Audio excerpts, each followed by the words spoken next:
श्री स्वामी समर्थ भक्तांनो, जी स्त्री रात्री पतीजवळ झोपत नाही तिने कान उघडून लक्ष ऐकून घ्यावे, अन्यथा नंतर पश्चाताप करण्याची वेळ येईल.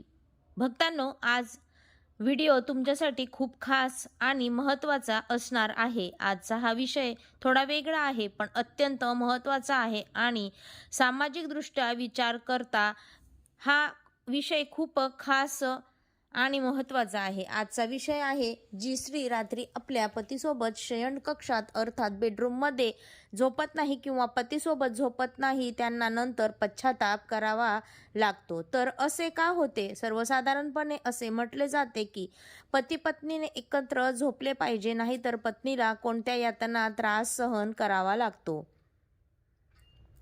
खरंच पती पत्नीने एकत्र झोपणे आवश्यक आहे का? ते खूप गरजेचं आहे का? आणि जर वेगवेगळे झोपले तर काय होते? भक्तांनो, या व्हिडिओत आपण जाणून घेणार आहोत की पती पत्नी सोबत झोपणे का महत्त्वाचे असते. या व्हिडिओमध्ये भगवान शिव नारद मुनींना एका कथा सांगतात. यानुसार पती पत्नीने एकत्र का झोपले पाहिजे यानुसार सविस्तर माहिती आहे.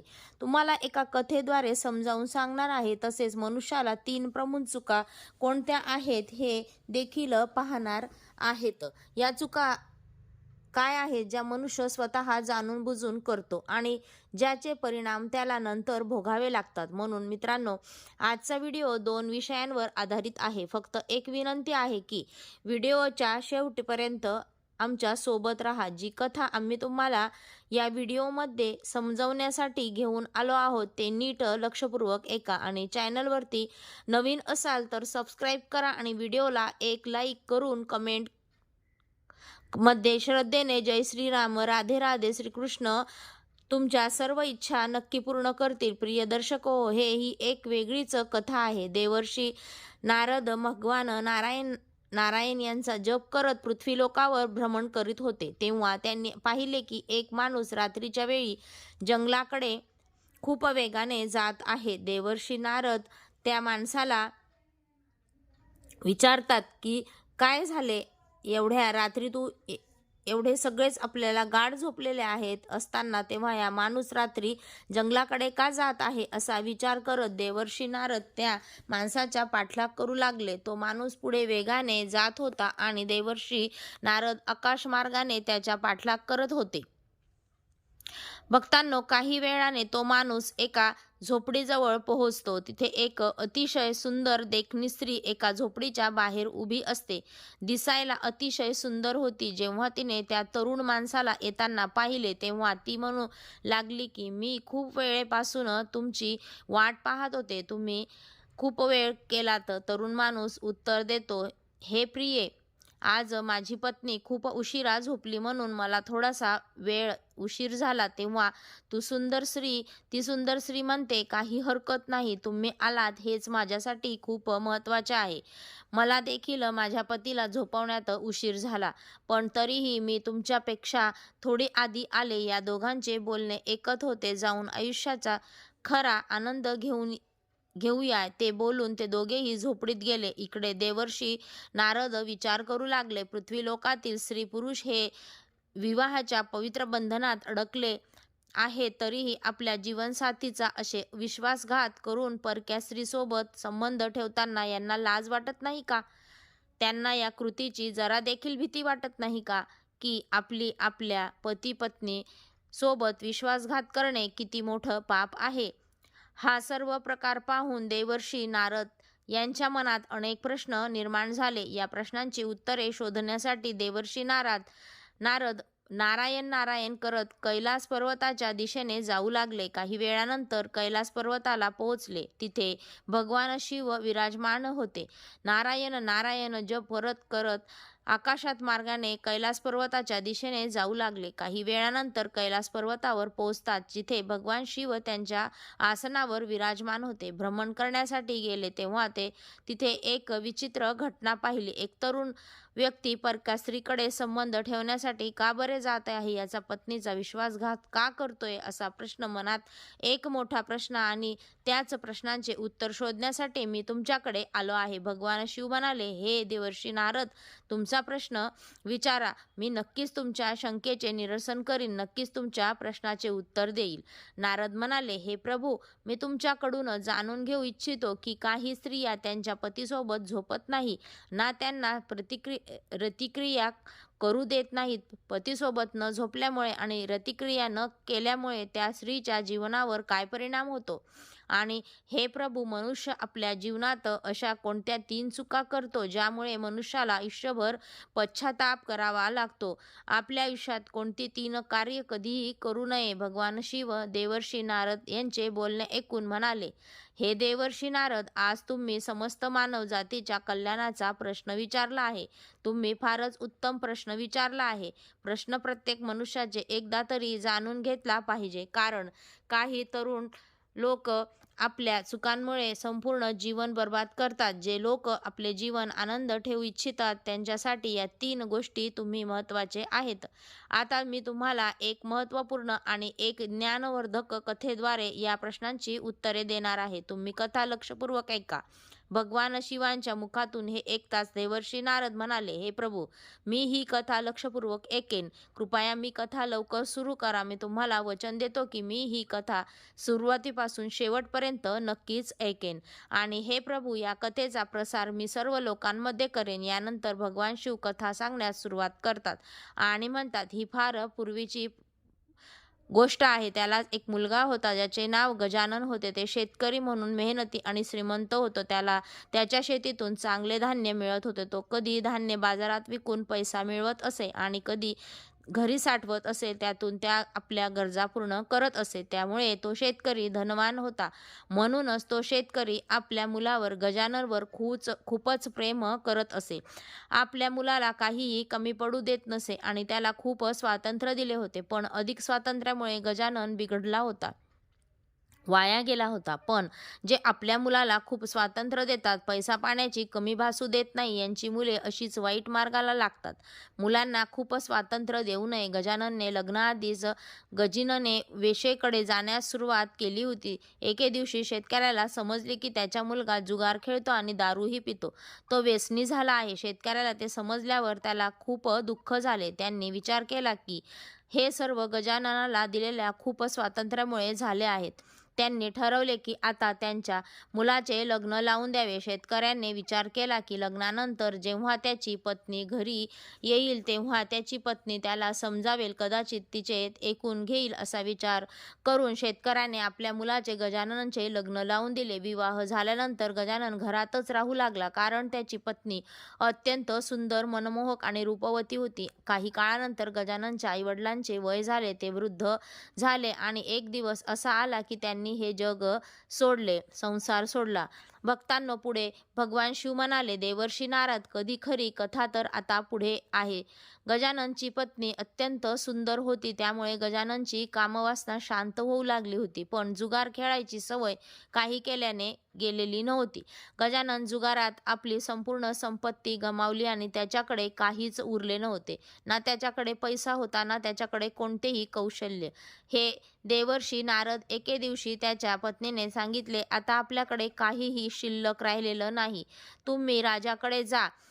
तिथे ते जे देतील जेणेकरून आपले जीवन चालवता येईल. तेव्हा भगवान शिव म्हणाले, समजण्यासारखीच गोष्ट आहे की जी एखादी व्यक्ती राजाकडे नोकरी मागण्यासाठी जातो, तर राजा कधी विचारतो की तू काय करू शकतोस? तर तुमच्याकडे काही चांगले कौशल्य असेल तर राजा तुम्हाला नोकरीतील किंवा मग किंवा एखाद्या कोणत्या तरी कामावर ठेवेल असं तरी म्हणतो. पण गजाननाला काहीच येत नव्हते, ना ते कोणते काम, कोणते कौशल्य, न तो लहानपणापासून खूप लाडात वाढलेला, कामाची सवय नव्हती आणि त्याच्या आईवडिलांनी त्याचा खूप लाड केला. त्याला 2 मुलगे झाले होते. त्यांचे लग्न लावायचे होते आणि पैशांची खूप गरज होती. पण गजाननाचे त्याचे घर चालवणे ही खूप कठीण होऊन बसले होते. गजानन धनधान्यासाठी पूर्ण मोकळा झाला होता. त्यांनी आपले शरीराची सर्व शक्ती जणू पूर्णपणे नष्ट केली होती. एके दिवशी गजानन कामवासना शमवण्यासाठी आपल्या पत्नीकडे जातो, परंतु त्याची पत्नी रतिक्रिया करण्यासाठी त्याला नकार देते. ती म्हणते की जगातील सर्व सुख फक्त कामवासनेतच नसते, तर गरजवंताची मदत करण्यातही ती असते. ते लोक कामवासनेमुळे वेडे होतात, ते बर्बाद होतात. त्यांच्या घरी धन धान्याची बरकत राहत नाही. आज तुमच्यावर सुद्धा तीच वेळ आलेली आहे. भगवान शिव म्हणतात, स्त्रियांनी या 3 चुका सांगणार आहे की गोष्टी आणि लक्षपूर्वक ऐका. काही पुरुष जाणून बुजून अशा चुका करतात, तर काही लोक अनावधानाने करतात, तर काही लोक मुद्दामून सुद्धा करतात. परंतु ज्यांच्याकडून या चुका घडतात त्यांना आयुष्य बर्बाद होतं, ते मात्र नक्की. पहिली चूक म्हणजे आपल्या जीवनाचे सुरुवातीला काळात चांगले शिक्षण आणि कौशल्य न मिळवणे. जर तुम्ही ही चूक केली किंवा तुमच्या मुलांनी ही चूक केली, तर तुम्हाला किंवा तुमच्या मुलांना जीवन आणि भविष्यात अनेक समस्यांना सामोरे जावे लागेल.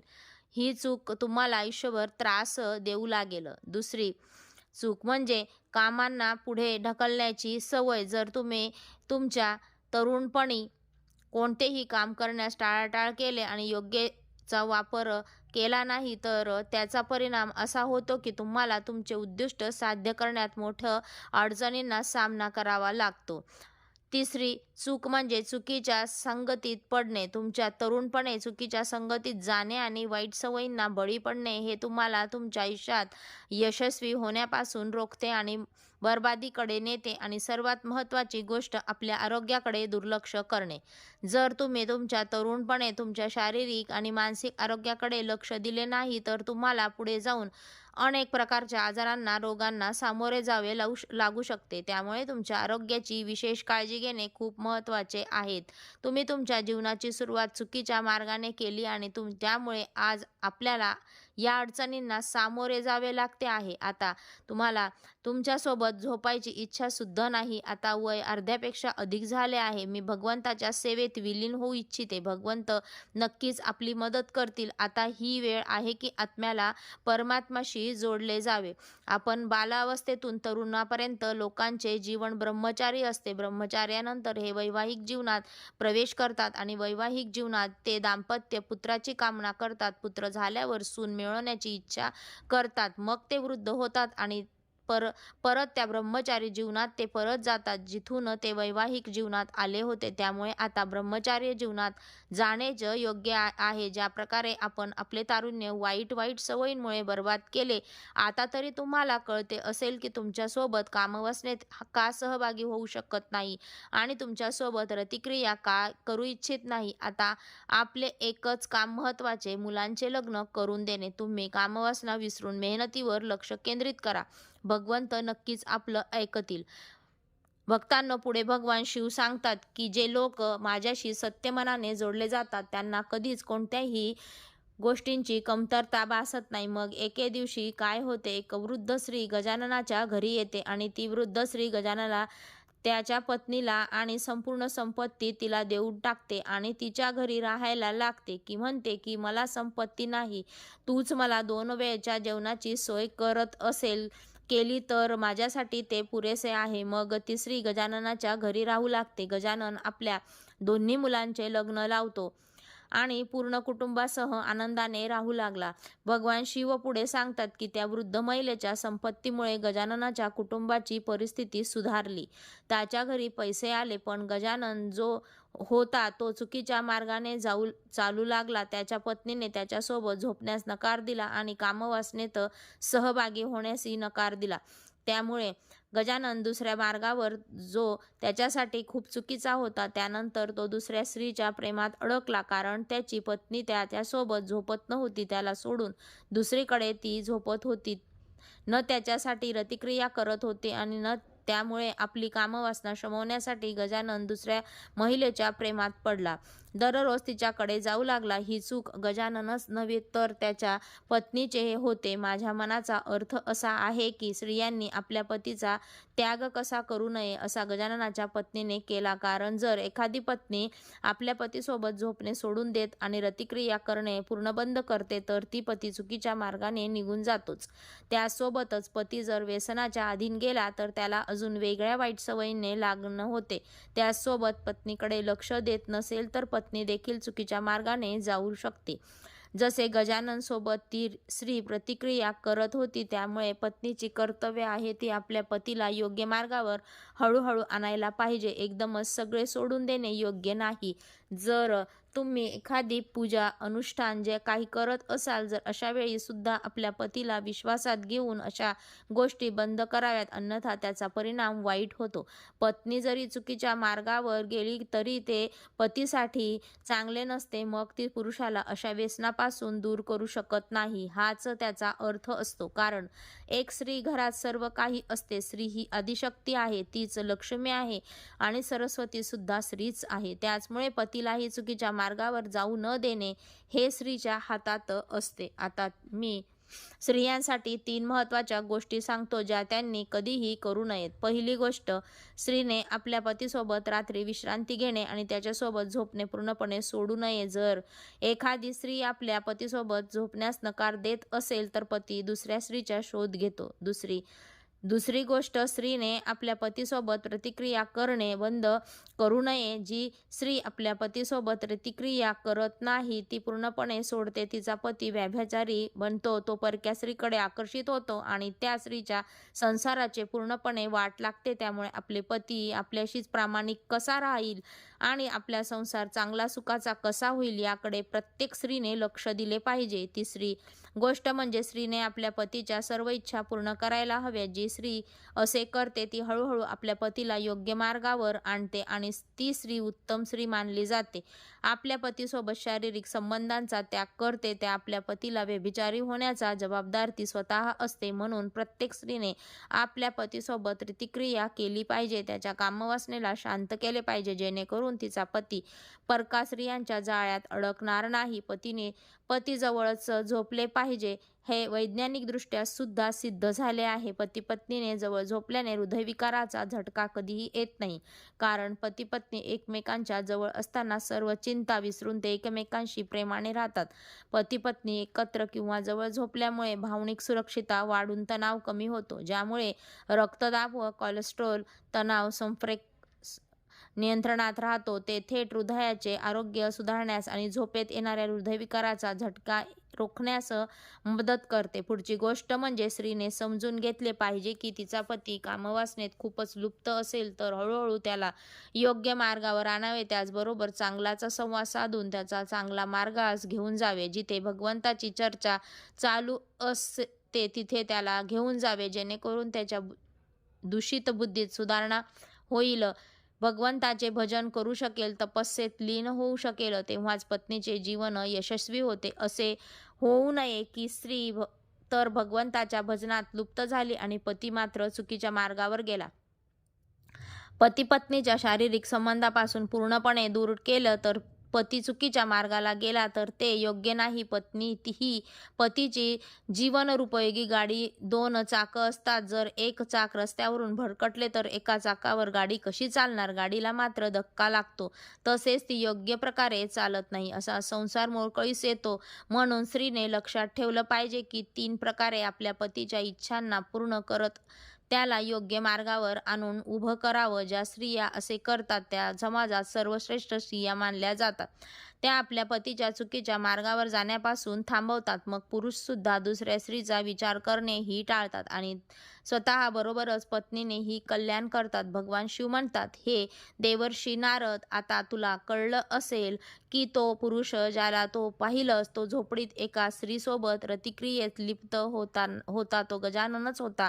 त्याच्या पत्नीने त्याच्यासोबत शारीरिक संबंध ठेवणे पूर्णपणे सोडून दिले होते. न ती तिच्यासोबत झोपत होती न रतिक्रिया करत होती. त्यामुळे गजानन आपली कामवासना शांत करण्यासाठी तो दुसरीकडे जाऊ लागला. जर प्रत्येक स्त्रीने ही जबाबदारी घेतली आणि आपल्या पतीला चांगल्या मार्गावर घेऊन गेला तर तिच्यासोबत पतीची देखील कल्याण होते. अन्यथा पती वाईट मार्गाला लागतो आणि संसार पूर्णपणे बिघडतो. आपण बऱ्याच ठिकाणी असे उदाहरण बघतो की वय होऊन सुद्धा एखादा पुरुष दुसऱ्या स्त्रीच्या प्रेमात पडतो. त्याला पूर्णपणे जबाबदार त्याची पत्नी असते. भगवान शिव म्हणाले, नारदजी, आता तुम्ही स्वतः पाहिले पुरुष का बिघडतो. भक्तांनो, देवर्षी नारद आपल्या प्रश्नांची उत्तरं जाणून खूप प्रसन्न होतात आणि नारायण नारायण जप करत करत परत विष्णू लोकात जातात. भक्तांनो, आम्हाला आशा आहे की तुम्हाला ही माहिती खूप आवडली असेल. माहिती उपयुक्त वाटली असेल तर व्हिडिओला एक लाईक नक्की करा. चॅनलला सबस्क्राईब करून आम्हाला प्रोत्साहित करा. तसेच आम्हाला आपल्या अमूल्य वेळ दिल्याबद्दल आपले धन्यवाद. श्री स्वामी समर्थ.